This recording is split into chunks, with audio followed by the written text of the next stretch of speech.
Part 15. Sex, Slavery, and Sorrow in Rome. Intimacy and oppression were inseparably intertwined. Behind every frescoed wall, every perfumed corridor, every carefully choreographed ritual of desire, lay the harsh reality of human ownership. Slavery was not a peripheral institution. It was the backbone of Roman society, shaping every interaction, every expression of power, every lesson in pleasure. The sexual loves of slaves were dictated by their owners, their bodies and desires treated as tools for maintaining social order, political leverage, and even personal satisfaction. Slaves as objects and agents. Slaves existed in a liminal world, legally considered property, yet deeply embedded in the emotional, sexual, and social loves of their master. Wealthy Romans maintained extensive households with slaves trained for every conceivable task, including sexual services, companionship, and even espionage within elite circles. Young men and women were selected for physical beauty, intelligence, and docility, and their training encompassed obedience, performance, and endurance of both pleasure and pain. But slaves were also witnesses, confidants, and sometimes conspirators. In households where secrecy was a currency, slaves knew intimate details that could influence political or familial fortunes. They might act as intermediaries, informants, or instruments in the games of desire that shaped marriages, alliances, and rivalries. Their very existence highlighted a paradox. While legally objects, they wielded subtle, often invisible forms of power, influencing the lives of their masters in ways that could be both protective and destructive. The emotional cost. Yet this power was precarious. Slaves' personal agency was limited, and the emotional toll immense. Love, loyalty, and grief were constant companions, often entwined with abuse and exploitation. Pliny the Younger's letters recount the profound bond he shared with his slave Zosmus, who was both companion and servant. When Zosmus died, Pliny grieved openly, arranging a tomb that honored him as a beloved friend rather than property. These glimpses reveal that even in the rigid structures of Roman slavery, human attachment persisted, creating layers of sorrow, tenderness, and moral ambiguity that complicate our understanding of intimacy in antiquity. For many slaves, sorrow was inseparable from survival. Forced marriages, coarse sexual relationships, and the constant threat of separation from children, partners, or friends created lives filled with anxiety and pain. Sexuality, in particular, was not a matter of personal choice. A slave's body could be granted or withdrawn at the whim of the master, turned into a tool of obedience, pleasure, or strategic manipulation. Even acts that appeared consensual were entangled with coercion, making every encounter a negotiation of survival, fear, and desire. Sexual violence as a tool. Literature and letters from the era hint at these complexities. The intense grief Pliny expressed for Zosmus, or the clandestine attachments formed within households, reveal that even in systems designed to crush humanity, bonds of care and attachment persisted. That these bonds existed always under the shadow of coercion, creating a sorrow that was constant, intimate, and unavoidable. The legacy of intimacy and oppression. Sex, slavery, and sorrow were not anomalies but central components of Roman social and sexual life. They reveal a civilization in which desire was tightly regulated by law, custom, and property, where pleasure could be weaponized, and where suffering was often inseparable from intimacy. The echoes of these dynamics are preserved in art, literature, and the surviving records of daily life. Frescoes depict sexual encounters between slaves and masters, texts detail the emotional and practical roles of erotic servants, and letters record the grief and attachment that persisted even under the harshest conditions. These sources remind us that intimacy was never merely personal, it was a reflection of society's hierarchies, fears, and values. Conclusion. In the Roman world, sexual desire was a landscape mapped by power, obligation, and sorrow. Slaves bore the heaviest burdens, their bodies and emotions instruments of a culture that prized control, social order, and status above all. Love, attachment, and human affection survived these constraints, but always under the shadow of ownership and coercion. To understand Roman sexuality is to confront the inseparability of pleasure and pain, freedom and domination, intimacy and exploitation. As we reflect on these lives, preserved in letters, law, and the ashes of cities like Pompeii, we recognize a truth that resonates across time. Human desire has always existed within social and political frameworks, often shaped by forces far beyond individual choice. In Rome, as elsewhere, a heart could hope, suffer, and love but never entirely escape the structures that defined its possibilities. Some Romans deliberately transgressed these taboos, whether for personal gratification, political strategy, or ritualistic purpose. Public festivals like the Floralia offered sanctioned spaces where the boundaries of modesty and decorum were temporarily suspended.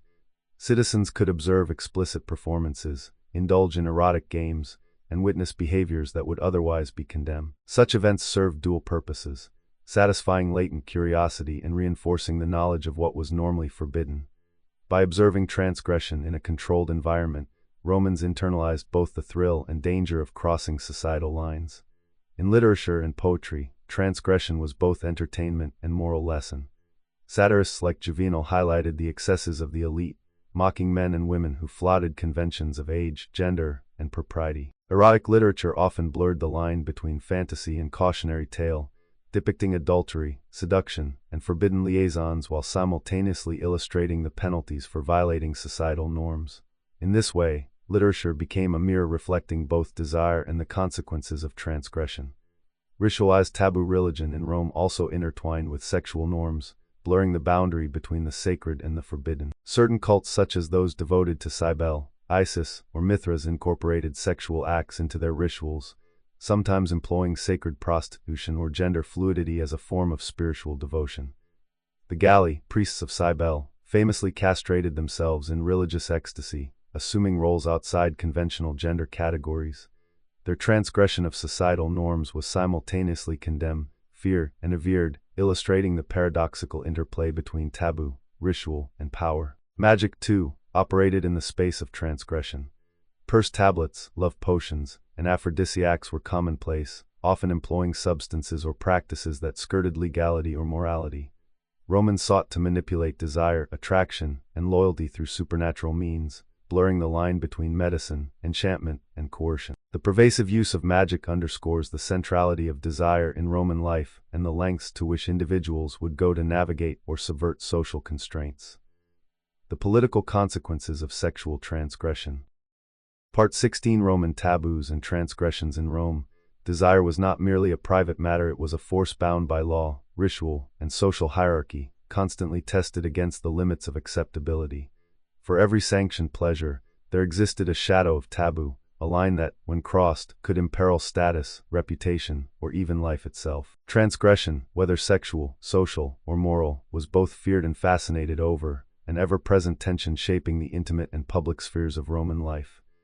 The power of social codes. Roman society operated on a sophisticated web of expectations, where behavior was codified in custom, law, and philosophy. Men and women navigated a labyrinth of rules dictating who could touch whom, where, and under what circumstance. The concept of pudicitia, loosely translated as chastity or modesty, was more than moral decorum. It represented a delicate balance of access, restraint, and strategic exposure. A senator's wife, for instance, was expected to be sexually available to her husband while remaining untouchable to others. To fail in this balancing act was not simply personal shame.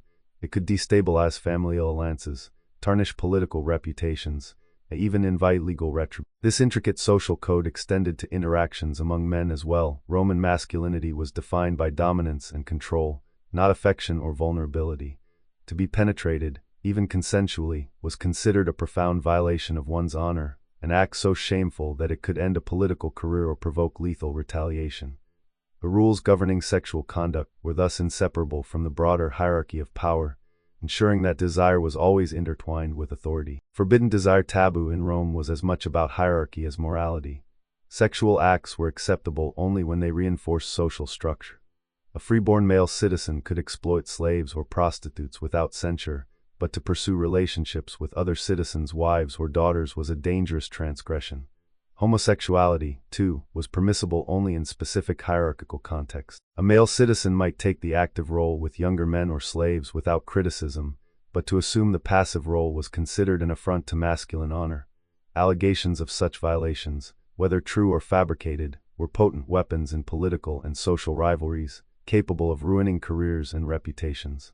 Women, especially of the elite class, faced taboos that were equally complex but gendered differently. Displaying excessive sexual desire, whether in public or private, risked social ostracism. That suppressing desire too rigorously could endanger fertility or marital harmony. The contradictions embedded in Roman sexual expectations created psychological tension for both sexes, where every expression of passion or restraint was weighed against social consequences. Transgression as spectacle.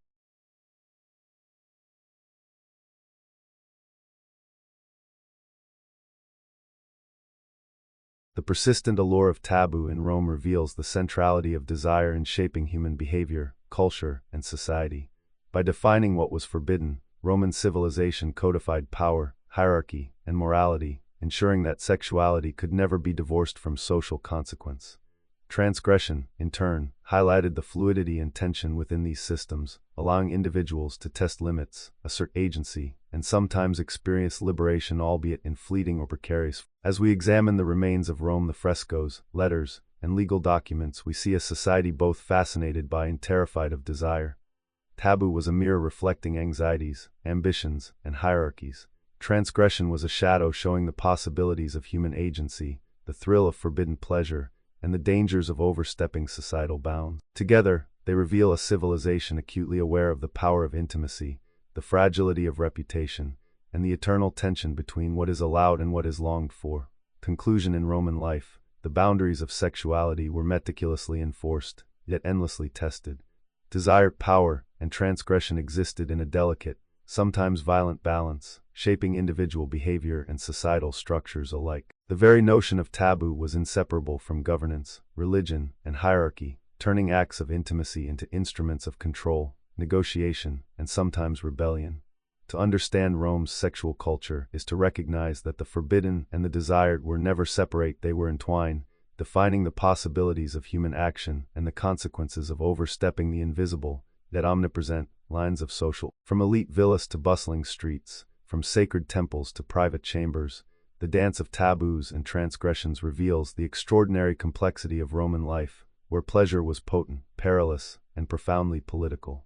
It is a world in which desire could elevate or destroy, reward or punish, console or torment, and where every act of intimacy carried echoes of power that reverberated far beyond the private moment. Sexual knowledge was thus a form of social literacy. Those who mastered it could navigate danger, exploit opportunity, and assert authority. Those who failed risked social marginalization, financial loss, or even death. Roman education was not about innocence. It was about preparation for the political, social, and erotic games that defined life in the empire. Love and instruction, even in matters of the heart, teaching persisted. Romantic attachment was observed, dissected, and guided according to societal norms. Young Romans learned how jealousy, desire, and emotional attachment could be leveraged or managed to preserve status and influence. Poetry, drama, and literature served as further instruction, providing examples of passion, betrayal, triumph, and punishment. Romans were taught to read emotion as carefully as law, recognizing that the management of feeling could be as strategic as any act of diplomacy or war. Emotional instruction was inseparable from sexual instruction. Boys learned to assert dominance without appearing cruel, to charm without losing authority. Girls learned to signal availability strategically, to conceal desire without losing influence, and to cultivate both beauty and restraint as forms of social currency. Desire was a skill, and mastery of that skill was essential for survival and success. The lasting impact of Roman instruction, the Roman approach to teaching desire, left enduring legacies in literature, philosophy, and social norms. It created a society acutely aware of the interplay between power, intimacy, and social hierarchy. Education in desire was not optional, it was essential. It produced adults who understood that every glance, touch, or word could carry consequences far beyond the personal, shaping the lives of families, communities, and even the state itself. Through this careful, sometimes cruel tutelage, Romans learned to navigate a world in which pleasure and peril were inseparable, and where desire was a tool that could protect, elevate, or destroy.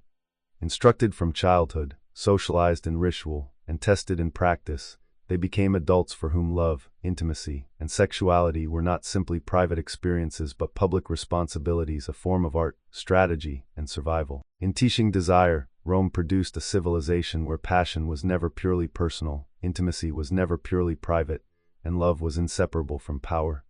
Every lesson, every ritual, every observation prepared its citizens for the delicate, dangerous, and often dazzling interplay between the human heart and the social world. Here, in the hidden corridors of villas and the whispered instructions of tutors, the foundation was laid for a culture in which knowledge of desire was as vital as knowledge of law, rhetoric, or warfare. Part 17, Sexuality in Empire and War. Rome was